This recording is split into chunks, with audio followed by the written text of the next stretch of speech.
English में कहते हैं टूर्निकेट करना। क्या कहते हैं? टूर्निकेट। ये देखिए टूर्निकेट क्या किया है, ये तब अप्लाई करते हैं जब हाथ कट के अलग हो जाए, जब पैर कट के अलग हो जाए। तो जो 3 तरीका बताए हैं, इससे पहले कि सीधा दबाना है, हृदय लेवल से उठाना है या फिर प्रेशर पॉइंट को दबाना है, क्या इससे ये हाथ कट के अलग हो जाए, पैर कट के अलग हो जाए तो रुकेगा?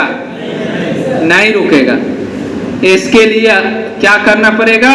टूर्निकेट करना पड़ेगा, ये करना पड़ेगा। ये टूर्निकेट कभी भी हाथ या पैर वाले भाग कटा हो तभी किया जाता है, अदर जगह टूर्निकेट हो ही नहीं पाएगा।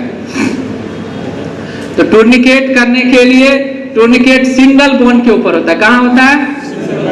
Single bone. लेकिन इसमें दिख रहा है अलग। आप ये पिक्चर को देखें, देखिए ये केहूनी से ऊपर किया हुआ है। कहाँ किया हुआ है? केहूनी से ऊपर। टूर्निकेट कहाँ करते हैं? केहूनी से ऊपर या फिर घुटने से ऊपर। क्यों? क्योंकि पैर, घुटने और नीचे एंकल के बीच में 2 हड्डियां हैं। यहां से लेके यहां तक क्या है? उसको टिबिया और फिबुला कहते हैं। उसको क्या कहते हैं? टिबिया और फिबुला। इस पैर की हड्डी, इसमें 2 हड्डी है। इसमें कितना हड्डी है?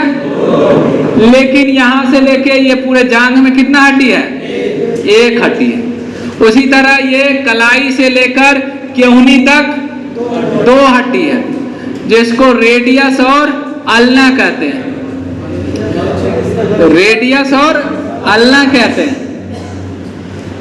ये 2 हड्डियां जो हैं, आपको उसमें एक पेपर में भेज दिया गया है आपके ग्रुप में, उसमें पढ़ेंगे वो पेपर को, उसमें हड्डी का नाम लिखा हुआ है।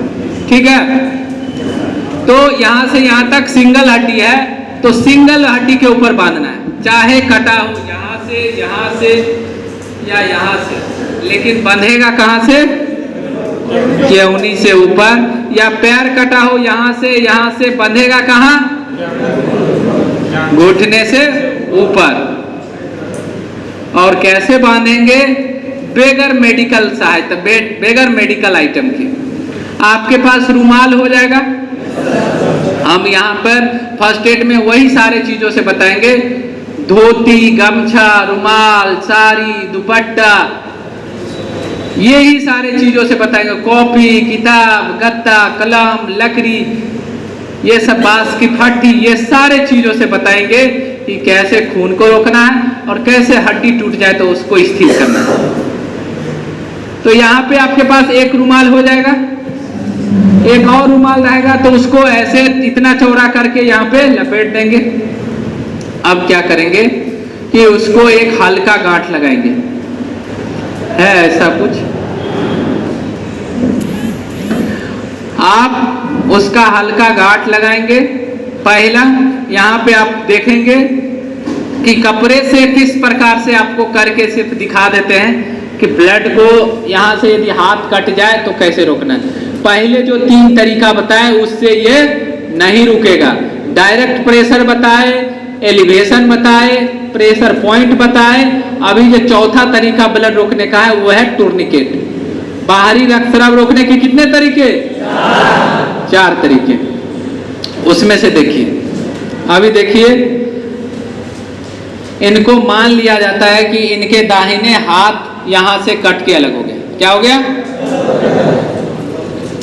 अब क्या करेंगे? इनको टूर्निकेट करेंगे। टूर्निकेट कीजिए। इसको सबसे पहले एक हल्का गांठ लगाना है। रुमाल को ऐसे बना लेना है और हल्का गांठ लगाना है। कितना? बस इतना लूज। देखो, उसके बाद कोई कलम है, मार्कर है, लकड़ी है, कुछ भी तो हार्ड चीज मिल ही जाएगा ना, उसके ऊपर रखना है, फिर दूसरा गांठ लगा देना। अब ये लगाने के बाद इसको क्लॉकवाइज या एंटी क्लॉकवाइज, क्या करेंगे? क्लॉकवाइज या तो इसको रोटेट करेंगे, घुमाएंगे। अब इसको इतना घुमाएंगे, ये टाइट हो जाएगा। टाइट हो रहा है। और बीच बीच में इमोशनल सपोर्ट देते रहेंगे कि आपको कुछ नहीं होगा, आप जल्द ठीक हो जाएंगे, आपको हम हॉस्पिटल ले चलते हैं, आपका घर कहाँ है, आपके पापा का क्या नाम है। इससे क्या होगा, घबराहट नहीं होगी। नहीं तो बहुत तरह के लोग रहते हैं, बोले अरे इसका तो हाथ ही कट गया, इसका शादी नहीं होगा, है? कहता है ना कि इसका लाइफ तो पूरा लाइफ कष्ट में ही बीतेगा। इससे क्या होगा, घबराहट, और घबराहट से हार्ट अटैक हो जाएगा और आदमी। इसीलिए सपोर्ट देना है, मतलब छोटा सा भी घाव है बोलेंगे कि तुम बाहर ठीक हो जाओगे, ये सारा चीज उसके फायदे की चीजें को बताना है। अब देखिए इतना टाइट हो जाएगा, ये टाइट हो रहा है ना, बस कम टाइट कीजिए, ज्यादा इस तरह से टाइट करके। लेकिन इस तरह से यदि टाइट करके छोड़ देंगे तो क्या होगा, इधर के पार्ट्स को ब्लड मिलेगा, नहीं मिलेगा। अब कटा है यहाँ से, तो इतना दूरी के पार्ट्स को जिंदा रहने के लिए क्या चाहिए, ब्लड चाहिए। ब्लड में मिला हुआ ऑक्सीजन चाहिए, और ऑक्सीजन मिलेगा नहीं तो सेल क्या होगा। आप डॉक्टर के पास जाएंगे, डॉक्टर क्या बोलेगा, आप जहां से बांधे हैं ना वहां से काटना पड़ेगा। क्या करना पड़ेगा, तो ये सही है, लेकिन ये सही कब होगा, जब आप 10 से 12 मिनट टाइट रहने के बाद कुछ देर के लिए लूज कर दें। 10 से 12 मिनट टाइट रहेगा, फिर हल्का लूज करेंगे, लूज करते ही जब ब्लड रिसने लगे फिर टाइट कर दीजिए।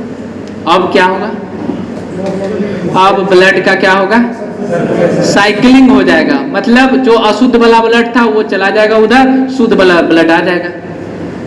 इससे क्या होगा कि उधर का सेल नहीं मरेगा। और यहाँ से जो कटा हुआ पार्ट्स है, इसको भी इन्फेक्शन से बचने के लिए कोई और चीज से इसको बैंडेजिंग कर देना, उसको ढक देना। नहीं तो मच्छर वगैरह ये सारे चीज बैठेंगे तो क्या होगा, इन्फेक्शन हो सकता है। तो आप इस तरीका से ब्लड रोक सकते हैं। कभी भी बांध के छोड़ना नहीं है। जिसको भी हॉस्पिटल भेज रहे हैं उसको बता देंगे, भाई इसको 2 मिनट 5 मिनट जितना टाइम हुआ है वो टाइम लिख देंगे कि इतना टाइम में हमने टाइट किया था, अब 10 मिनट हो गया, अब लूज कर देते। इसी तरह से करते करते करते कहां तक जाना है, हॉस्पिटल। खोल दीजिए, हॉस्पिटल जाएंगे और फिर उसका उपचार हो जाएगा। बाकी डॉक्टर अब यहाँ से ट्रीट करेंगे, इसको यहाँ पे टांका लगा देंगे। बाकी